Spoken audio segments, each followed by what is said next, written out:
alegría porque hoy seguramente ganamos ante Brasil. Les damos la bienvenida al Comercio TV. Marilyn, muy buenos días. Muy buenos días, Sofía, amigos televidentes. Gracias por acompañarnos, por permitirnos ingresar a cada uno de sus hogares. Hoy juega la selección, el país se viste de amarillo, azul y rojo. Hoy juega el equipo de todos, el ambiente aquí en el estudio también es lleno de algarabía porque todos vamos a apoyar a la tricolor. Si la gente viera que nuestros camarógrafos están por aquí bailando porque hoy día juega la selección y seguro gana. Y con esta linda energía que seguramente sí, Marilyn, seguramente gana, presentemos entonces los titulares del comercio. Hoy el comercio, recuerden que lo pueden encontrar en cualquier punto de distribución a escala nacional. Un alcalde removido de su cargo por primera vez en la capital. Seguro no cubre riesgos de erosión en Coca-Codo. Su banano Orito está en las tiendas de China y Europa. Preocupación por presos que van a la cárcel 4. Y por supuesto, la visita a Brasil en Porto Alegre. 6 de la mañana, 55 minutos, mucha atención. Velar por el plan de vacunación del gobierno será uno de los principales objetivos que el presidente Guillermo Lasso encargó a los 24 gobernadores seleccionados para representarlo en las distintas provincias del país. Las selfies no podían faltar en este día tan importante para los nuevos gobernadores designados por el presidente de la República, Guillermo Lasso. Y es que para algunos de ellos era su primera vez en el Palacio Presidencial y su emoción por el nombramiento recibido era evidente.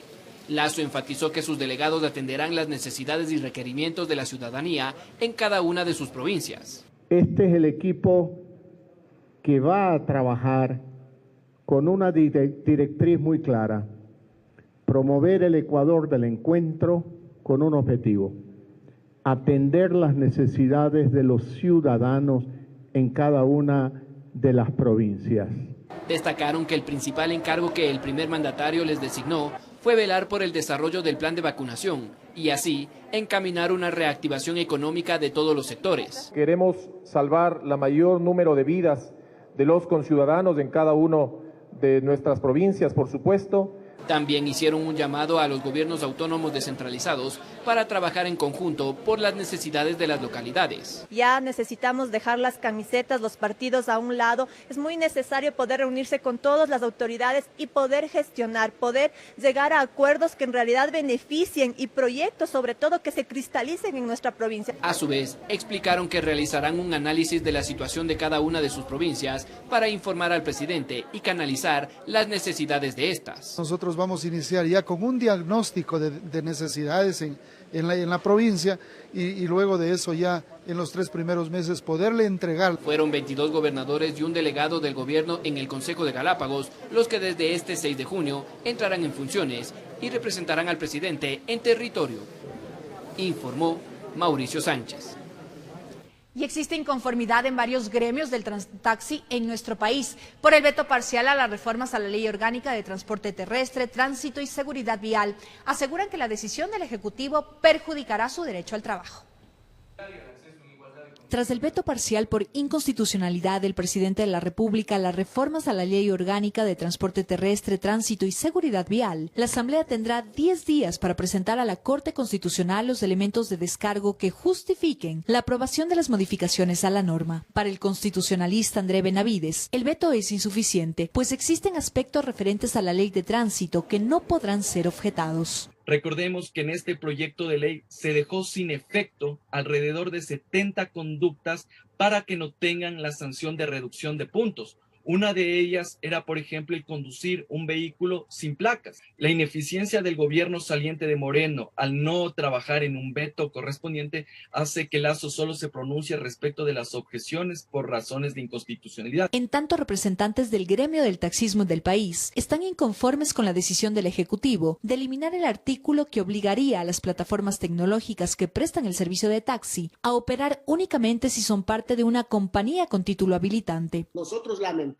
como el que el señor presidente haya tomado esa decisión, habiendo de por medio inclusive un documento firmado con el anteriormente candidato, señor Guillermo Lasso, respecto justamente a la ley de tránsito. En la normativa que fue aprobada por la Asamblea Nacional se estaba construyendo un monopolio respecto del uso y aprovechamiento de estas plataformas tecnológicas. Los otros 3 artículos a la propuesta de prohibición de cesación de acciones o participación durante 5 años en las compañías de transporte terrestre, la centralización de la ANT para entregar títulos habilitantes, dejando de lado a los GATS, y la moratoria para el otorgamiento de títulos habilitantes por 2 años para el transporte público y comercial. La Corte Constitucional tendrá 30 días para pronunciarse. De considerar la inconstitucionalidad planteada a la norma, deberá ser enmendada y debatida por el Pleno de la Asamblea Nacional, informó Sofía Vintimilla.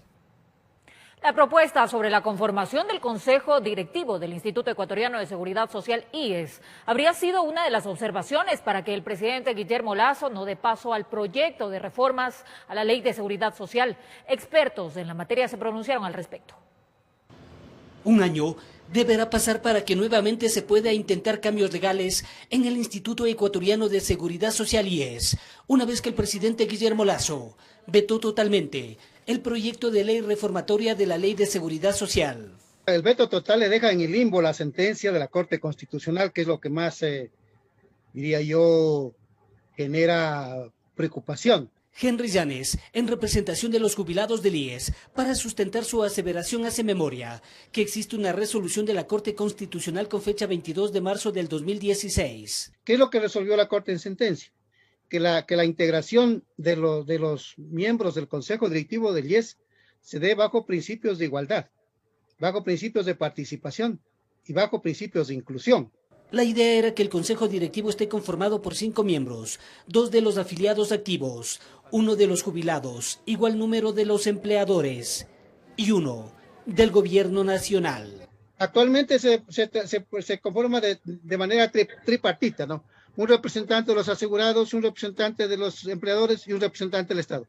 ¿Quién dirige el Seguro Social? El Estado, a pesar que hay prohibición del artículo 372 de la Constitución de la República que le dice al Estado: mira, Estado, los recursos del Seguro Universal Obligatorio no son del fisco. Al experto en seguridad social Marco Proaño Maya, más que la no aprobación de reformas, le preocupa la falta de cumplimiento de lo ya establecido. Lo que hace falta es cumplir las leyes. La Constitución, las leyes de la República tienen que ser superiores a las órdenes. Un presidente de un consejo directivo no puede pedir permiso para cumplir con la ley. Informó Héctor Romero. Y directivos de la FEGUE acudieron esta tarde del jueves a una reunión con las autoridades de la Asamblea para presentar su propuesta de reforma a la Ley Orgánica de Educación Superior, en donde demandan la ampliación de cupos de ingreso y pagos puntuales de sus presupuestos asignados. La directiva de la Federación de Estudiantes Universitarios del Ecuador, FEGUE, acudió la tarde de este jueves a la Asamblea Nacional para mantener una reunión con la presidenta Guadalupe Llori, con el fin de presentar su propuesta de reforma a la Ley Orgánica de Educación Superior. Hemos generado 10 planteamientos que deben ser planteadas a la Comisión de Educación. Sobre esta normativa, el primer mandatario, Guillermo Lasso, afirmó el miércoles que se encuentra lista la reforma que será enviada al Legislativo. La ley que reforma la Ley de Educación Superior para que haya libre acceso de los jóvenes a la universidad.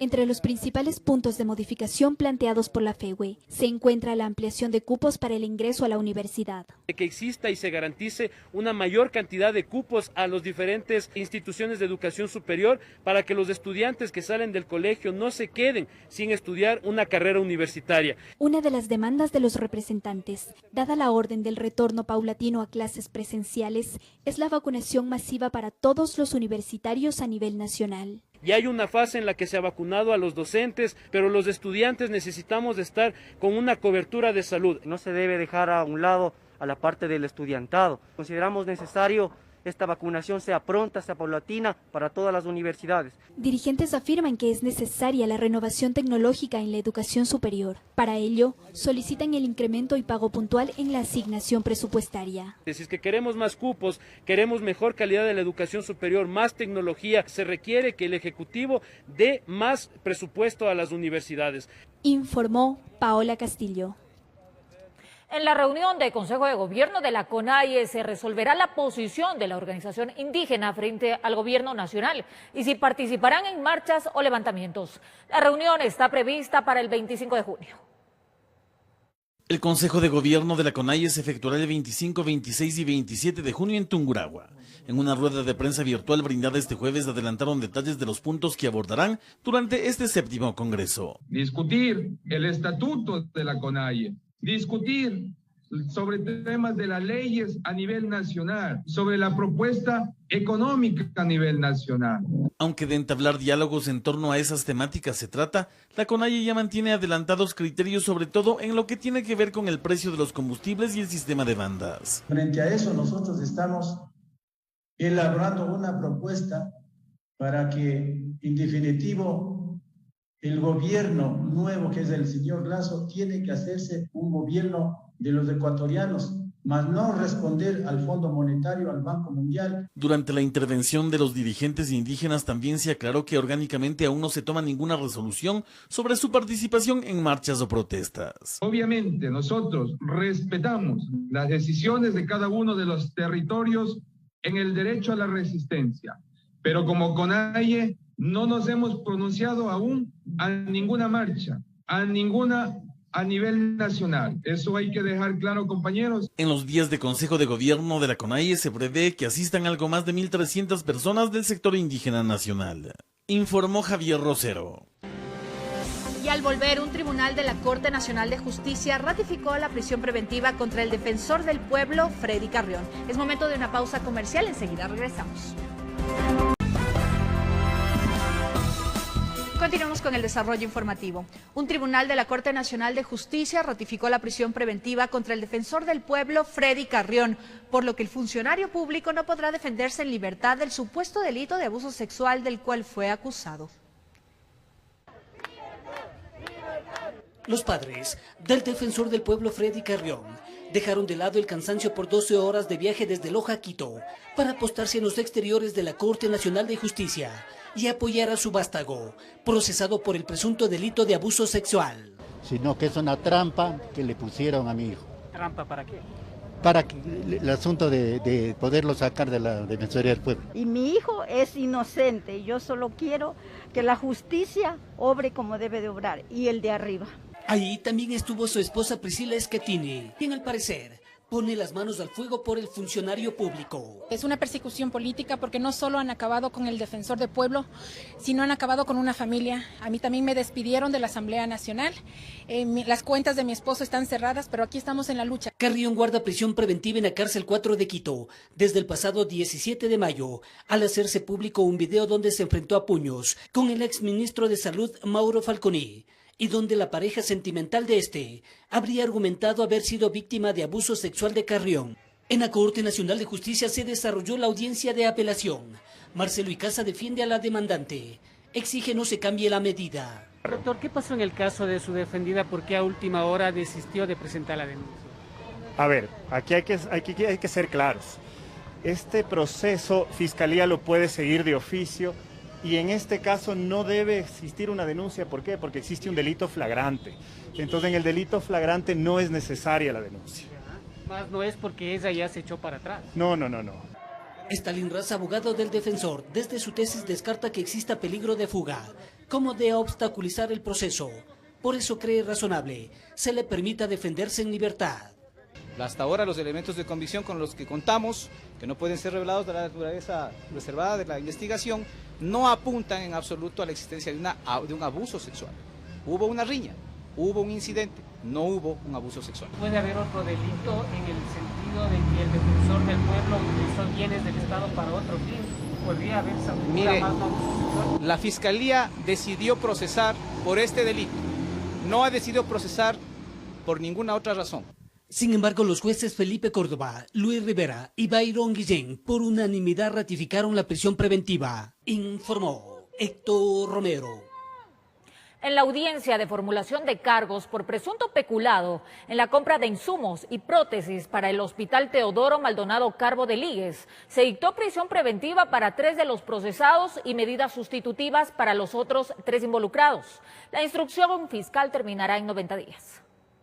Dentro del proceso penal contra 6 personas por su presunta participación en el delito de peculado, por la adquisición irregular de insumos médicos y prótesis para traumatología del Hospital Teodoro Maldonado Carbo del IES, se desarrolló la audiencia de formulación de cargos, en la que el fiscal César Suárez solicitó la prisión preventiva para todos los detenidos. El señor juez no acogió el pedido y acogió parcialmente, dictando esta medida para 3 personas y las otras 3 le benefició con medidas no restrictivas de libertad. Suárez basó su acusación en el informe de la Contraloría General del Estado, entre otros elementos de convicción, por un contrato valorado en $1.082.807, suscrito en el 2019. Cuyos auditores determinan un perjuicio al Estado de $455.000, pero Fiscalía en la pericia que dispone en la práctica de un perito contable, él determina que el monto es más.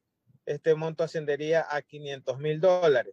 Al concluir la audiencia de formulación de cargos, el juez de garantías penales dictó prisión preventiva para Julia Catherine, MP, y Carlos Arturo, BF, representantes legales de la empresa proveedora, y contra Cristian LK, bodeguero del Hospital Teodoro Maldonado Carbo, mientras que a César Emilio, BB, y Angélica Andrea, RJ, ambos integrantes de la Comisión Técnica de esta Casa de Salud, se les impuso la prohibición de salida del país y la presentación periódica ante la Fiscalía. Finalmente, a Susana Sumoy ED, quien era gerente general del Hospital Teodoro Maldonado Carbo en ese entonces, le dieron arresto domiciliario. Esto basado en un certificado que presentó que la misma habría sido operada en el año 2020 del corazón y adicionalmente otras enfermedades preexistentes que actualmente presenta.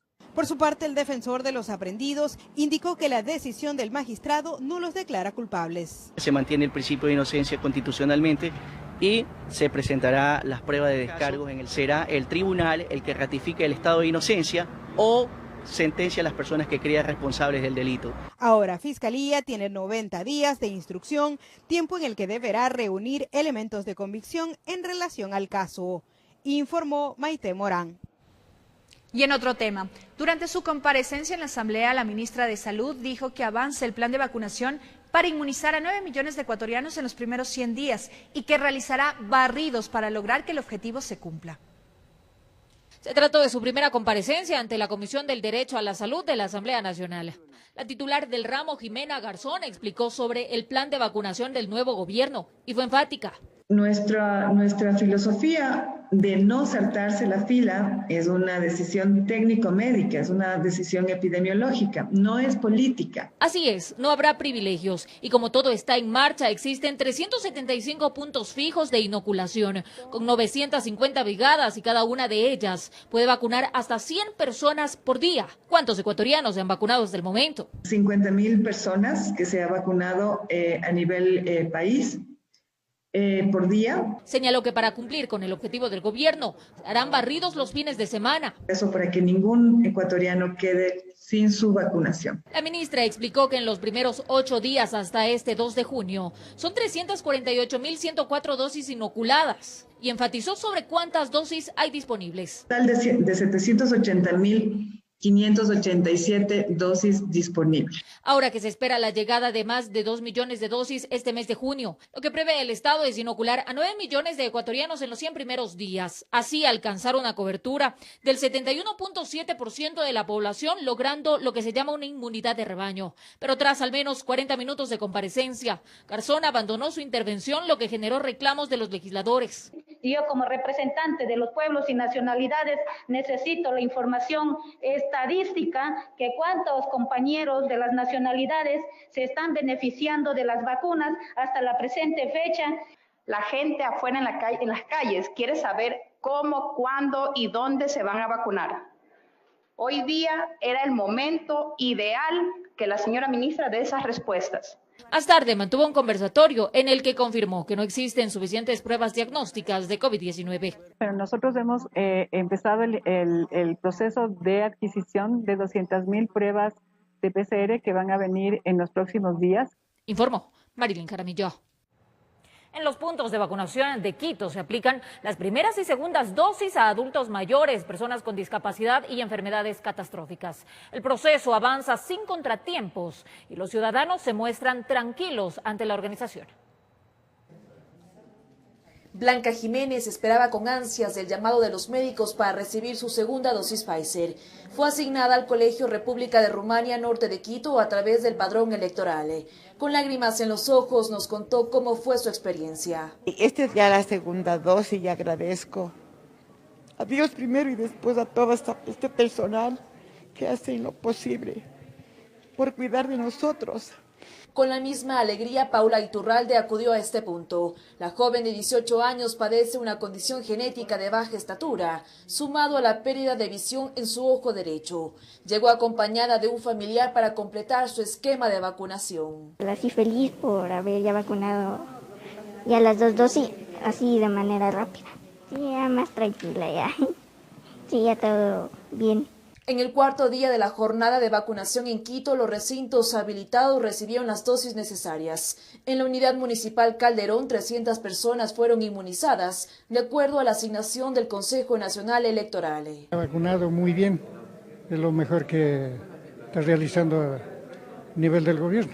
Para este viernes está previsto que puedan recibir la primera dosis de la vacuna ciudadanos mayores de 50 años con enfermedades catastróficas o discapacidad mayor del 50%, según el último dígito de la cédula 9 y 0 para evitar aglomeraciones. En el caso de la discapacidad, su carnet de discapacidad y el certificado, en caso de enfermedades, el certificado del médico tratante que avale la enfermedad. Mientras que para la asignación de segundas dosis a los docentes, según la autoridad se está actualizando el cronograma de acuerdo a la recomendación técnica. Para que a partir de los 60 días puedan colocarse sus segundas dosis de AstraZeneca. En la provincia de Pichincha están habilitados 54 puntos para la vacunación. Informó Priscila Cadena. Momento de hacer una pausa comercial, pero luego del corte les contamos delincuencia en Quito. Cámaras del ECU 911 captaron intentos de robo en la capital. Sobre este tema se lo ampliamos en breve, no se lo pierda.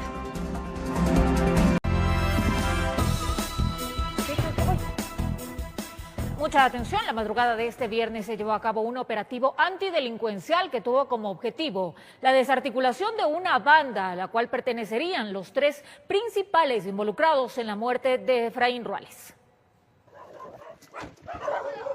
Fue la unidad de inteligencia antidelincuencial en colaboración con personal del Grupo de Intervención y Rescate, quienes encabezaron el operativo denominado Resplandor 10. Este personal se movilizó hacia sectores como el Guasmo Norte, donde capturaron a 5 de los integrantes de una banda que se autodenomina los Hillfire. Esta agrupación es considerada el brazo armado de los Lagartos. Además, se conoció que a este grupo pertenece alias Alvarito, alias Casquete y alias Ñorqui, los principales detenidos por el crimen de Efraín Ruales. Según fuentes policiales, se tenía conocimiento que el día del hecho la persona que manejaba el vehículo sería alias Veloz. Este ciudadano fue capturado dentro de la misma operación, en la comuna de Engabao perteneciente al Cantón Playas. Se dice que alias Veloz sería el cabecilla de esta organización cuyo mayor punto de acción era el sur de la ciudad de Guayaquil. En las próximas horas se estaría llevando a cabo la audiencia de formulación de cargos en contra de estas 6 personas. Informó José Morales. Y en Quito, cámaras del sistema integrado ECU 911 captaron varios intentos de robo, mismos que fueron frustrados. Los sospechosos, sin darse cuenta, fueron grabados, logrando emitir una alerta para la acción policial. En uno de los hechos, al parecer, participaba un niño. Cámaras del ECU 911 captaron los hechos. San Roque. Un taxi transita a baja velocidad cuando de repente un hombre se acerca, le arranca un objeto de valor al conductor. El forcejea, pone resistencia, pero todo está consumado. Miremos otra vez. El sujeto iba acompañado. En la cámara se puede ver a 2 sospechosos más, entre ellos un niño. Uno trata de abrir la puerta del vehículo, pero no lo logra. Y cuando cumplieron con su objetivo, se van. Lo que no se imaginaron es que muy cerca estaba la policía y los capturaron. El menor de edad también fue detenido. En este caso tomó procedimiento la DINAPEN. En otro punto de la ciudad, las cámaras detectaron el comportamiento inusual de una persona que constantemente miraba para atrás. Luego de quedarse sola en las calles Ricardo Arteta y Adriano Cobo, y una vez identificado su objetivo, se dirigió a una casa en construcción. Hábilmente usando sus manos y pies, trepó por las paredes e ingresó al predio. Después lanzó un tablón de madera y se deslizó por un poste. Tomó el madero y quiso huir. Inmediatamente llegó la policía e hizo que devuelva los objetos sustraídos, de la misma forma en la que entró a la edificación en construcción. Mientras que otro sujeto, aprovechando la madrugada en el centro de la ciudad capital, trepó por las paredes y llegó hasta esta vivienda. Mira si no hay nadie e ingresa. Según él, nadie lo vio, pero las cámaras lo captaron todo. Inmediatamente los gendarmes, tras recibir la alerta del ECU 911, hacen que salga, lo revisan y proceden a llevárselo ante la autoridad competente. Y es que gracias a estos avisos se ha logrado evitar que en lo que va del año en Quito se produzcan 1.500 aparentes delitos con una frecuencia diaria de 10 alertas. Gracias a la oportuna intervención de los evaluadores de videovigilancia y al personal en territorio, que permite con Policía Nacional la aprehensión de estos presuntos delincuentes en las calles. Es así como el Sistema Integrado de Seguridad trabaja para ponerle un alto a la delincuencia, informó Marilyn Jaramillo. En la Huangala, al sur de Guayaquil, se registró otro crimen. Esta vez se trata de un ciudadano de 36 años, quien fue asesinado con varios disparos por parte de un desconocido. El fallecido no registra antecedentes penales y se desconocen los motivos de este hecho. Ocurrió alrededor de las 2 de la madrugada de este viernes. La víctima se encontraba en la zona del parque conocido como La Romo, perteneciente a la Huangala sur de Guayaquil. De pronto observaron la llegada de un tipo encapuchado. Inmediatamente hubo sospechas de que algo malo pretendía, pero creyeron que podría tratarse de un ladrón. Sin embargo, los pocos testigos a esa hora se quedaron atónitos cuando lo vieron sacar su arma de fuego y disparar en contra de Wilson T., de 36 años. El desconocido salió corriendo del sector. Aseguran que lo vieron subir a un auto que lo esperaba a pocos metros de distancia. La víctima cayó herida de gravedad y en pocos segundos falleció sin dar opción a la llegada de las unidades de socorro. Al sitio arribaron los miembros de la DINASED y Criminalística para tomar procedimiento del caso. El cuerpo de Wilson fue trasladado hasta el Laboratorio de Ciencias Forenses a la espera de continuar con las investigaciones al respecto. Informó José Morales. Y 2 muertos y un herido es el resultado de una balacera ocurrida en la Ciudadela Maldonado del Cantón Durán. Este nuevo hecho violento estaría relacionado al expendio de drogas.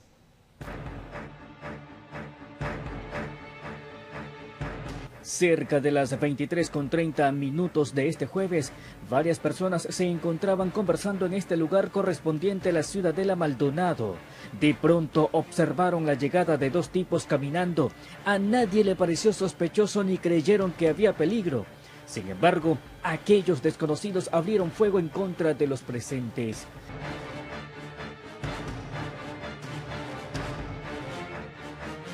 Después de cometido el hecho violento, testigos señalan que vieron a los sospechosos retirarse a bordo de un taxi amarillo.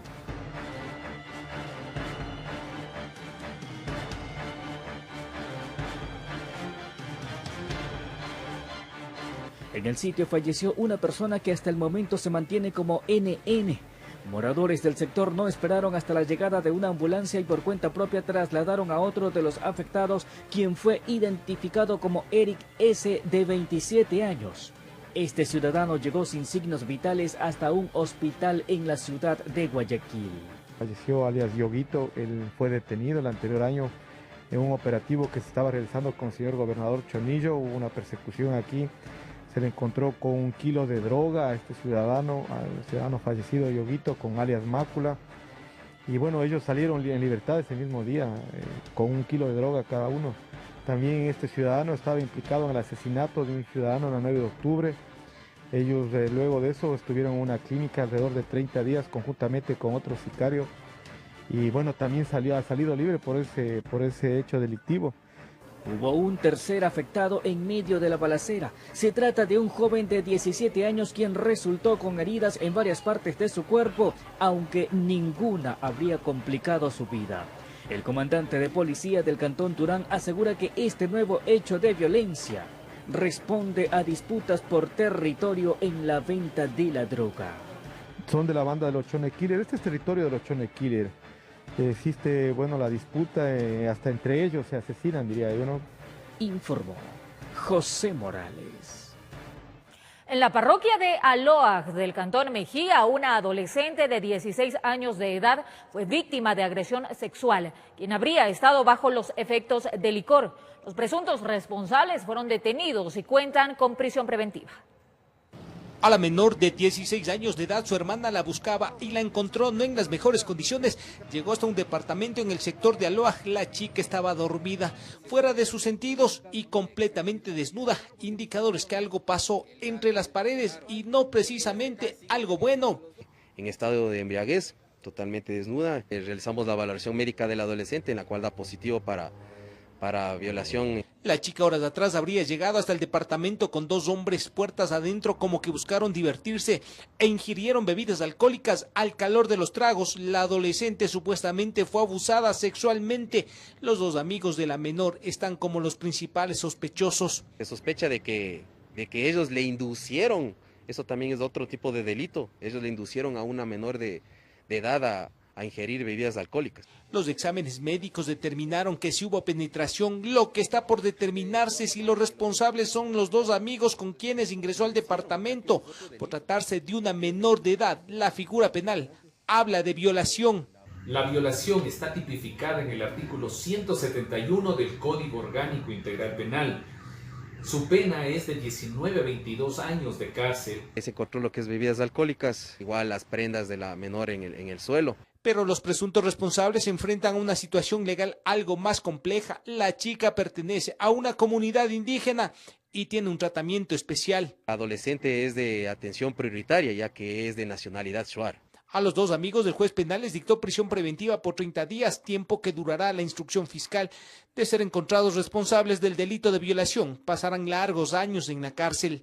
En Quito informó Iván Casamen.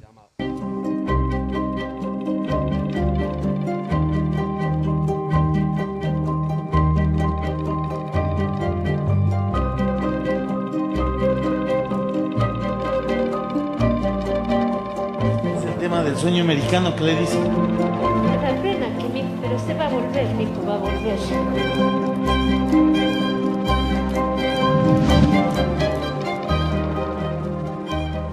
Viajar a Estados Unidos irregularmente podría costar hasta $15,000. Familias enteras se endeudan para cumplir un sueño americano sin saber que en muchas ocasiones este objetivo no se cumple. Un collar de lágrimas dejo en tus manos. Ya sabemos que en el aeropuerto de Cotopaxi muchos compatriotas esperan bajo el pretexto de hacer turismo llegar a México, para luego avanzar hacia los Estados Unidos. ¿A qué ciudad va? Voy a la Ciudad de México. ¿Distrito Federal? Sí, la Ciudad de México. Allá, de ahí para ver para dónde, porque diría que ir a un lugar específico no, porque siempre se compran los tours, pero no siempre se va por esos lugares. Al menos yo, del tour lo que voy a visitar es a la Virgen de Guadalupe. Eso sí, porque soy creyente. A algunas personas se les escucha decir mientras están en la terminal aérea que guardan la esperanza de pisar suelo gringo. A unos se les nota en el tono de voz y a otros en los gestos, en las miradas o en la sonrisa. ¿De dónde son ustedes? De Chimborazo. ¿Y ustedes ya regresan en 8 días? Sí. ¿Tienen esa esperanza? Sí. ¿No quieren irse a Estados Unidos? No. Para avanzar a México, los ecuatorianos no necesitan tener visa. Por eso es que el primer paso en Norteamérica es llegar hasta ahí. El resto es una lotería. Ahora, el problema está en que esto no es un viaje por el parque. Estamos hablando de que están cruzando una de las ciudades más peligrosas del mundo. Monterrey, estamos hablando de Ciudad Juárez. En efecto, son ciudades donde la trata de blancas, el narcotráfico y la violencia se conoce a nivel internacional. En el último año del 2021, en los últimos 4 meses, los números son alarmantes. Los ecuatorianos que viajan de Quito, de Guayaquil, de La Tacunga, de diferentes aeropuertos del Ecuador, hacia Estados Unidos y hacia México, que supuestamente se van de vacaciones, más de 10.000 ecuatorianos por mes no regresan. El problema aquí es que no se sabe por qué no regresaron. Tal vez murieron en el camino, los secuestraron o quizá lograron pasar a los Estados Unidos. Nadie lo sabe. El intentar viajar a Estados Unidos, según varias fuentes que nosotros guardamos la reserva, le podría costar entre 7.000, 8.000, 9.000 o hasta 15.000 dólares. Todos le garantizan que llegará. Sin embargo, no siempre esa es la realidad. Para conseguir el dinero que se necesita para esta travesía, familias enteras se endeudan. Venden lo poco que tienen. Todas las personas hablan por el mundo del sueño americano, olvidando que las pesadillas también son sueños. Y la lejanía será mi paz. Informó Javier Rosero. La pandemia del COVID-19 ha desencadenado graves crisis en varios países de la región, donde residen miles de compatriotas, quienes han migrado con el objetivo de cumplir sueños. Sin embargo, su trayecto ha estado marcado por la compleja situación económica, sanitaria y social de las naciones donde ahora residen. Miles de ecuatorianos salieron de sus tierras en busca de un horizonte más prometedor. Sin embargo, ninguno de ellos imaginó que estaría lejos de casa con una pandemia que convirtió a lo distante en inalcanzable. Samantha Logroño lleva casi 2 años en Buenos Aires. Viajó a esta ciudad para continuar sus estudios de veterinaria y cree que lo más difícil ha sido no poder cuidar de su familia. En realidad es una incertidumbre para todos, hace que uno se preocupe mucho más, no solo por lo que uno está viviendo, sino por cómo está su familia en otro lado. Si lidiar con la pandemia es complejo, a Augusta Ordóñez le ha tocado sobrellevar este drama junto a la crisis social que vive Colombia debido a las protestas que ya llevan más de un mes. Estar lejos de la casa y estar sola siempre es como que complicado, ¿cierto? Pero pues estos riesgos definitivamente aumentan con las manifestaciones y con la crisis sanitaria. Ella reside en Bogotá y afirma que se siente desprotegida en un país que no es el suyo. Y esto se agrava debido a que por su estatus migratorio no figura en las listas prioritarias de vacunación. Yo tengo una visa de visitante en este momento, entonces pues es una incertidumbre porque acá el estatus migratorio no me permite vacunarme, pero también estoy empadronada acá, entonces tampoco puedo vacunarme en el Ecuador. Jonathan Arellano es un arquitecto quiteño que vive en Lima y según comenta, las crisis políticas y sanitarias lo han acompañado desde que llegó a tierras peruanas, aunque ahora se siente más desprotegido que nunca porque no cuenta con la asistencia del gobierno de este país. Cada gobierno está enfocado en resolver las necesidades de sus ciudadanos y en el exterior nosotros no tenemos alguien que nos dé un apoyo, un soporte. Según el INE, casi el 30% de salidas del país son de ecuatorianos que tienen como destino algún país de Sudamérica. La mayoría de ellos vive realidades distintas, marcadas no solo por la crisis, sino también por la nostalgia. En Quito informó Álvaro Terán. Con 12 máquinas se trabaja en el desvío de la corriente del río Pastaza, que amenaza la seguridad de 7 poblaciones indígenas. A los trabajos se suman maquinarias de mineros luego de casi una semana que sufrieron el bloqueo de sus actividades por habitantes de estas poblaciones en riesgo. Fue la presión de quienes viven en 7 poblaciones indígenas del sector de la isla, en la parroquia Madre Tierra, que obligó a los mineros que explotan áridos en el lecho del río Pastaza a que acepten que su maquinaria se sume al trabajo que se inició el viernes anterior para reencauzar la corriente de su margen izquierda al otro lado mediante la construcción de muros de espiga o escolleras. Es que en cada acrecentada el cauce está más cerca de sus pueblos, como sucede en Llana Amarum, donde hay casas a las que ya llega el agua cuando llueve y el río sube su nivel. Mi casa está más cerca del río y está a unos 50 metros nomás pues ya. Y cuando crece el río pues entra hasta por mi casa, por ahí se inunda todito. Una inspección realizada por técnicos de varias instituciones a representantes de los mineros y comuneros determinó 5 puntos donde trabajan 12 retroexcavadoras en la tarea de desviar la corriente. En un principio eran solo 4. Este número de lugares donde se realizan los trabajos podría subir al menos a 10 en los próximos días. En el tema de espigones, Ahora, en el tema de desvío propio del río, hay que darle salidas al recorrido del agua. Entonces eso sería otro trabajo que también habría de considerar en su momento. Los comuneros levantaron improvisados bohíos, sitios donde permanecen día y noche haciendo vigilia para que los trabajos se realicen. Además, allí preparan los alimentos para los operadores de las máquinas a las que dan seguridad en horario nocturno. Por eso estamos aquí cocinando, ayudando a vigilar, cocinando para toda la gente que está aquí colaborando. También, incluidos niños comuneros, ayudan en la penosa tarea de llevar el combustible que es donado por los mineros hacia el lugar donde trabaja la maquinaria. Una minga que se espera que hasta finales de junio permita poner fin a la amenaza inminente que hoy en día significa el Pastaza. Y el otro acuerdo también de parte de las comunidades, dejarnos ya laborar. Por ahora dicen que solo lo hacen apenas en un 40%, informó Edwin Fernández. Y varias denuncias de fundaciones de animales y concejales de Loja por el presunto descuido del Parque de Protección de Flora y Fauna, motivo por el que se realizó un recorrido para verificar cómo se encuentran los animales. Muchos de ellos dicen están en espacios reducidos. El Centro de Protección de Flora y Fauna Silvestre Orillas del Zamora cuenta con un presupuesto de $350.000 anuales. Aquí se encuentran 185 animales divididos en 56 especies. La preocupación por algunos sectores como fundaciones de animales y por algunos concejales son las siguientes. Si ustedes me preguntan, ¿estoy contento con tener las jirafas, los leones aquí? No, no estoy contento porque no deberían estar acá. Pero hay que también conocer de que estos animales nacieron en cautiverio y no los pueden llevar a la selva, no los pueden llevar porque van a ser devorados, porque ya el ciclo de vida de ellos es muy diferente y su forma de vida es diferente.